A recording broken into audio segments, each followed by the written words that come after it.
দোস্ত, meet my girlfriend. এই ভাইয়া, ভালো আছেন? ও কিন্তু এখন থেকে তোকে ভাবি। আচ্ছা আচ্ছা, ঠিক আছে, চলো বাবু। দোস্ত, এই যে আমার গার্লফ্রেন্ড, তোর ভাবি।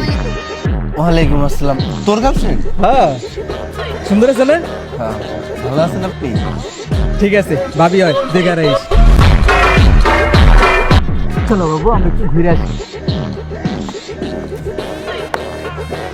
আরে বেটা, তুই তো বুঝতে আসছিস না, আমি তোরে বুঝে কই তাইলে তুই বুঝবি, আগে প্যাক প্যাক করতে আসছিস বেটা। আরে মামা, কি অবস্থা? এই যে মিট মাই গার্লফ্রেন্ড। গার্লফ্রেন্ড না? হ্যাঁ, এই যে বাবু আমার বন্ধু, তোর ভাবি কিন্তু। হ্যাঁ আচ্ছা, থাক তাইলে। ঠিক আছে, যা প্রেম করে এইটাছি, যা। আসলে বন্ধু বান্ধব না কখন আইসা পরে। হ্যাঁ, তোমার দেখে আমি তোমার থেকে চোখ ফিরে যেতে পারতেছি না। হ্যাঁ মামা, দাঁড়া, কই যেতেছস? আমি তো এই যে সামনে। এই যে দেখ, তোর ভাবি, আমার নতুন গার্লফ্রেন্ড।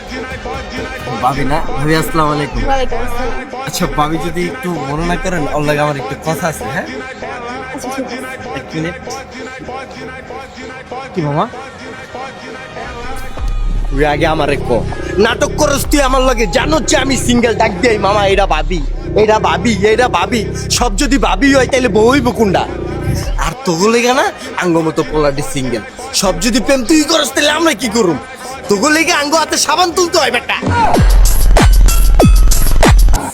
আজকের পরেতে তুই হয়তো প্রেম করবি না, আর নয়তো প্রেম করলেও দেখাবি না, মন থাকবো। ঠিক আছে। কিন্তু চোখের সামনে পড়িস না গার্লফ্রেন্ড।